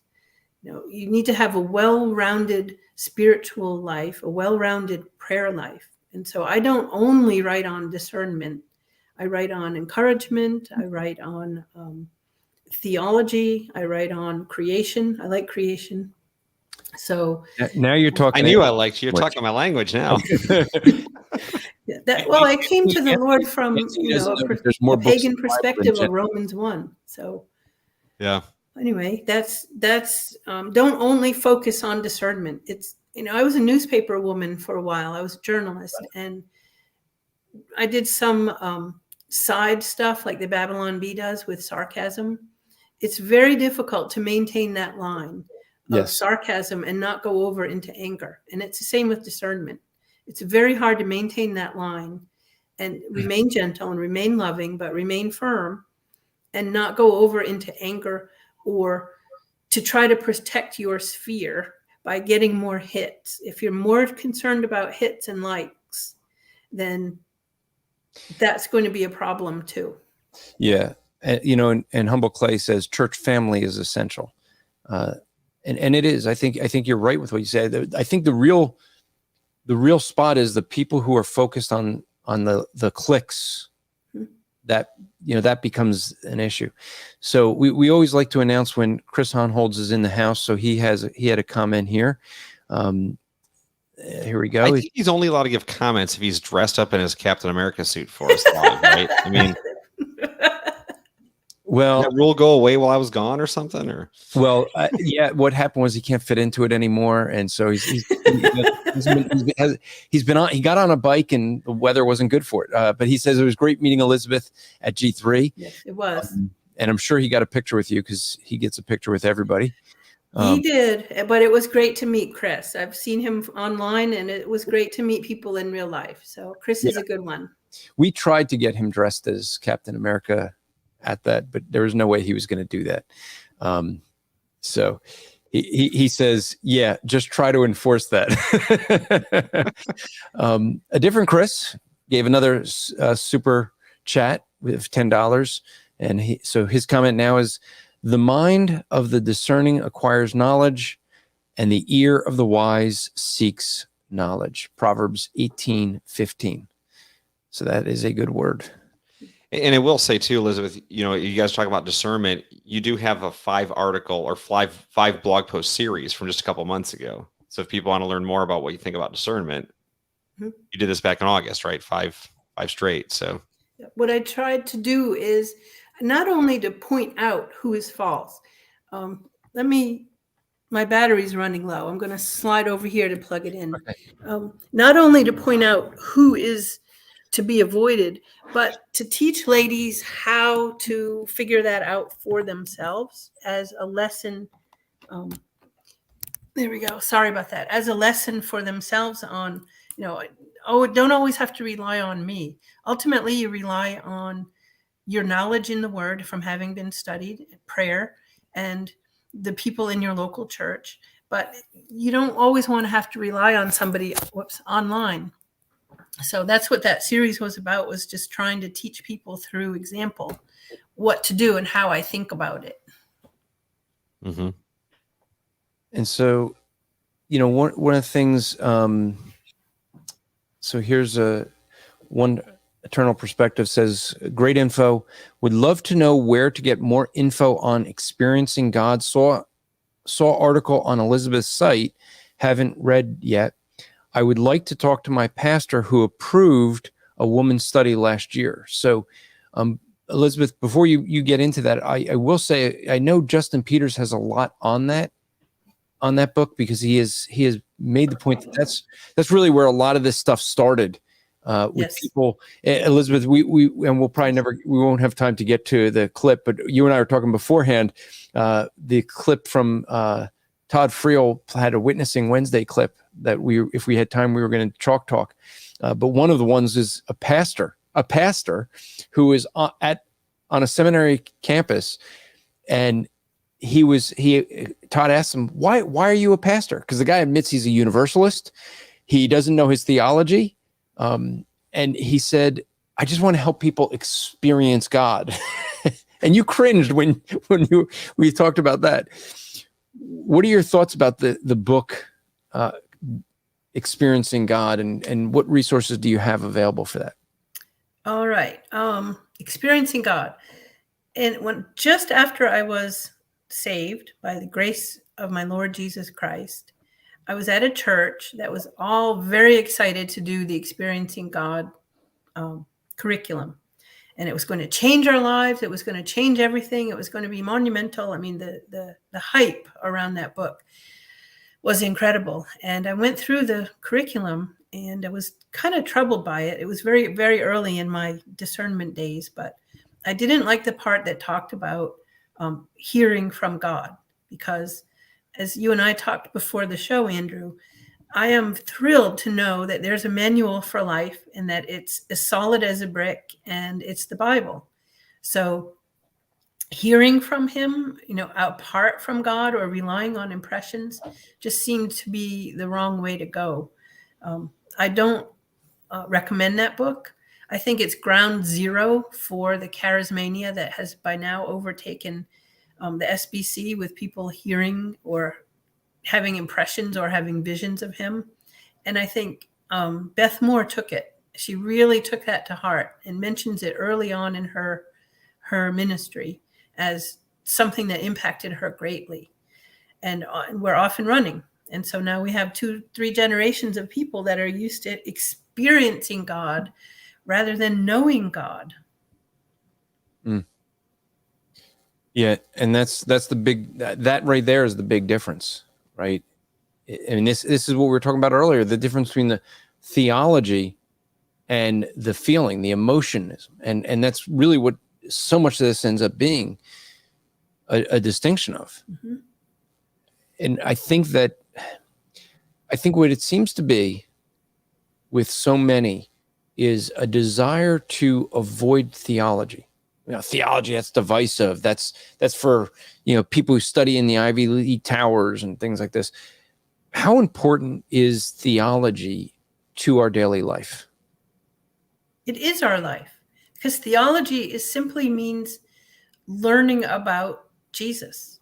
That's all theology is. It's learning about the God who saved us, the God who sees, the God who created, learning about him, what his expectations are for us, who he is, informs our life. And we live our lives knowing who he is. I mean, we experience him, but we experience him by getting to know him more. And the only way to do that is through Scripture, whether it's hearing the preaching or studying yourself.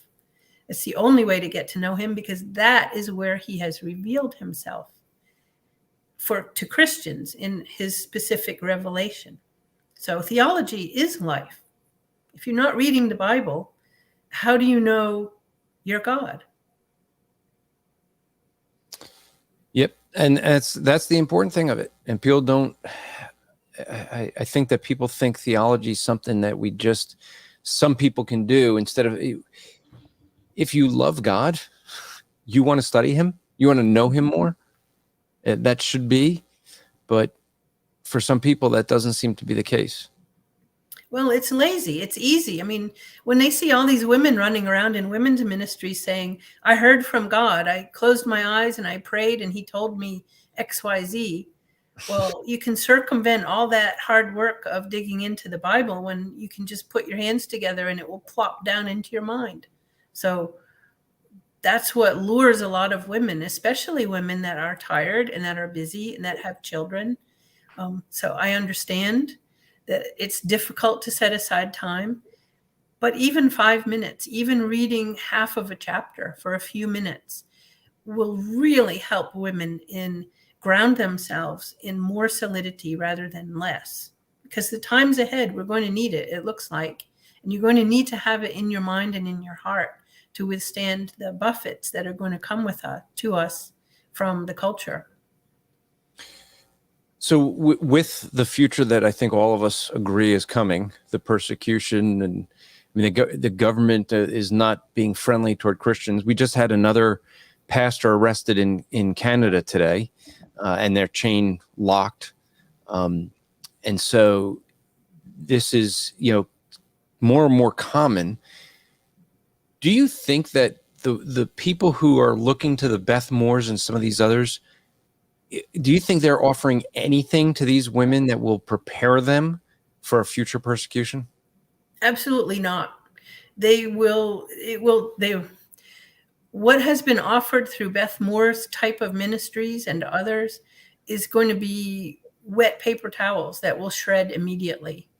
They need the solid word of God. They need good teaching. They need the rock.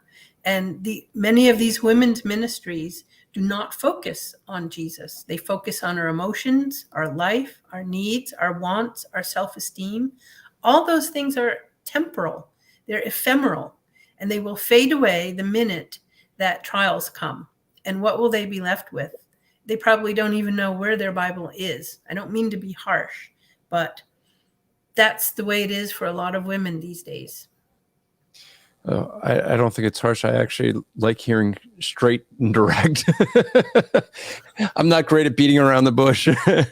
And let's blame husbands for that too, right? For not helping to train their wives. Yeah. They will have a lot to answer for. The men, the husbands, the fathers, they need to protect their daughters, their wives, every minute of every day. They need to know what they're reading, who they're meeting with, what their ministries they're following online, what their women's ministry is like over there in the other building that they go to. So, and I'm not a huge fan of segregated by sex ministries either. I think men and women studying together in a Sunday school class or in a home group is a very healthy thing. I remember years ago, I was at a church. We had a small Sunday school class, and there was a husband and a wife who came to church every week. And I'm going to write about this tomorrow, actually. She spoke volumes to me, and she never spoke. So many women these days think that you have to have a speaking ministry in order to count for anything, that you're not doing anything, you're not worth anything unless you have a speaking ministry and you're up there and you're strong and you're proclaiming stuff. Well, this woman, I was thinking about her yesterday. She made a huge impression on me because she came dressed for church every week, modestly, not lavishly, but you could tell it was a church outfit. She sat silently next to her husband, but was totally attentive to everything that was going on, took notes, occasionally touched his elbow, rarely, if ever, spoke. And yet she made the biggest impression on me, as if she had talked every week. Her modesty, her submissiveness, her demeanor spoke more volumes to me through all these 10 past years that I've been thinking of her than any loud proclaiming woman strutting around a stage. And I think, and that is what God's plan is for the genders. And that is what makes the impression. And these days, that's really countercultural. That will speak even more volumes and with a bigger light and more salt than any kind of visions that people have that they strut around saying. With that, let me plug some another resource kind of along those lines. At my church, I'm teaching through 1 Peter. And so on the Striving for Eternity YouTube channel is the teaching from this week on wives and submission from 1 Peter 3:1. That'll also be next Wednesday. That's if you follow the Rap Report podcast, and that's Rap with 2 P's, Andrew Rappaport's Rap Report. Elizabeth, doesn't that sound like a corny name for a podcast, by the way? Andrew Rappaport's Rap Report? No comment. Oh, I can't even get her. The history behind that, Elizabeth, is Anthony came up with the name for that podcast, and I thought it sounded so corny. And we went to Shepherd's Conference, and I'm asking everyone, thinking everyone's going to agree with me that this sounds corny, and everyone's like, "That's great!" And so Anthony just smiled, and I'm like, "I am stuck with this podcast name." Yep. Well, it harkens back to the 60s when you used to rap. But on the other hand, it's really catchy, and you don't forget it. Yeah, which is that's the right. point. Well, I have to say Rap with 2 P's because the very first episode I put out, someone sent a comment that's saying, "This has nothing to do with rap music." Yeah, no, it's 2 P's. Like, okay, but I'm gonna on my Rap Report podcast, I will be dropping that same episode, that same teaching from 1 Peter 3:1 on wives and submission. I've gotten a lot of good feedback from that. And Melissa says, "Yeah, I like it. Thank you." It was. I'll let you read that one that you put up there. Chris Onholtz. I still like the name my son gave him years ago, Andrew Burrito Wrap. But that's some things where a lot of people don't, they don't have a good biblical understanding of some terminology and of what, the way they think. It's like, oh, well, wives submit to husbands, and they ignore all the context around it. And so I go into that, and that's been helpful for folks. Let me just read this from Chris Onholtz real quick. Back to the Beth Moore. He says, the Beth Moore type ministries will utterly compromise to avoid persecution, and will even point to the persecution of solid churches as proof that they are, quote, mean, unquote, Christians. As usual, Chris Onholtz nails it. So, Anthony, you looked like you were going to say something. We do have about 7 minutes left in the show. Oh, I was just going to add on our show friend, John Wilkinson. And then as soon as I was about to add him, he just got up and walked. Oh, there he's back. Any chickens today for us? Well, he's muted, so. No, technically I'm at work. So I'm just, hello, just in by. All right. Well, with that, Elizabeth, is there anything else, anything that you want to promote while on here? Anything that either any resources you already told us what you're going to be blogging about tomorrow. So anything you want to, before we tune out, we do want to thank you for coming on. It's been a wealth of knowledge. And I hope that folks will be going to your blog site and checking it out. I've been checking it all show. There's a lot of great articles on here. I know. And I know what your wife is going to be looking at tomorrow, And it was funny that I got a message from your wife that said she listened to the 1 Peter Bible study last night at like 4 a.m. She's like, yeah, 4 a.m. I'm like, what were you doing up at 4 a.m? Some days she wakes up, I'm like, seriously, why are you getting up? When she wakes up, and she uses that time to clean and to listen to scripture. I can't argue with either one of those. All right. Before we go, just Chris gave another $5 super sticker, which I can't see what the super sticker is until I go over to YouTube. But so Elizabeth, your website again is the-end-time.org. And anything that you want to say in closing? Well, thank you both for having me on. It has been delightful.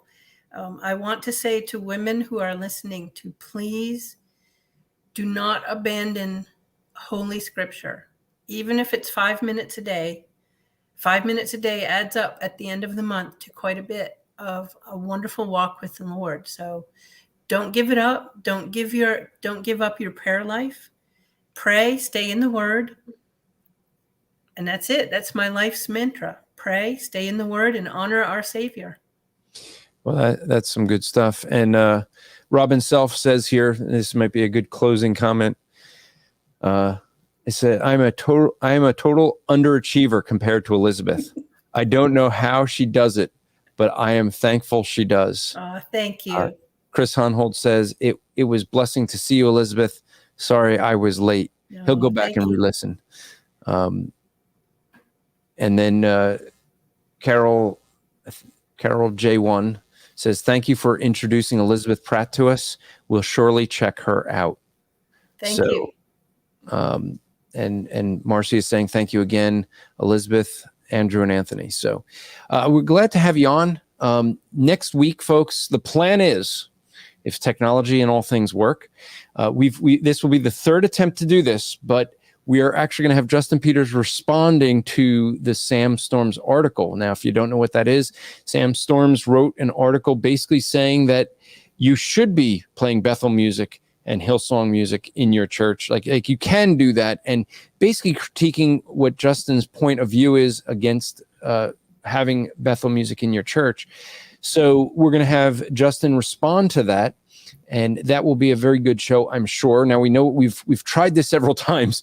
First time we had technical issues. The second time he had a conference he had to be at, and we had to change it. So we've cleared everything. He's like, no, we're going to make this happen this time. So that's something to look forward to next week. That will be good to enjoy.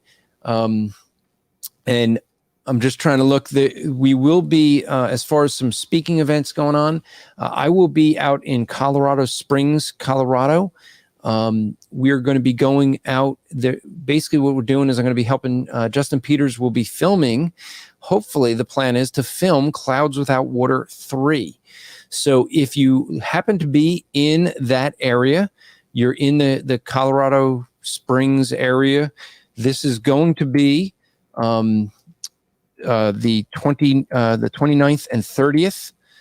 So if you're in the Colorado Springs area, the church is Hope Chapel of Colorado Springs. So check them out. And if you want to be there in attendance, that would be good. So that is I don't know of much else that we got on the speaking for the rest of the year. Anthony, are you doing any? I don't know if you have any other events that I don't know about. Yeah, a new one came up. I'll be doing the basic creation training course at a church in South Carolina. So I'll get that up on the website at some point here. And, that's Saturday, November 6th. And you're going to be down at Josiah's church. That's at Josiah's church, right? I'll be at his place the following weekend, actually, doing the same course. Okay. That'll be just a really small gathering. Although anyone that wants to attend can be there. Yes, he's got a small church, and we're just going to help build up the church there. All right. So those are some events just to keep you mindful of. Encourage you to go to strivingforeternity.org. You can go there to check out the resources there. You can go to christianpodcastcommunity.org to see the many podcasts we have. If you want to support us, we would gladly enjoy that. We could use support. Go to strivingforeternity.org/support. And that's where you can go to find out how to support us. Elizabeth, thanks for coming on. I think a lot of people are going to be checking out your website and some of the articles out there. Anthony, I think, is going to be glued to it. And we'll probably have to have you back on sometime. I would love that. And it was nice seeing you. Thank you very much for having me. All right. Well, folks, that is the show for tonight. Remember to strive to make today an eternal day for the glory of God, and we'll see you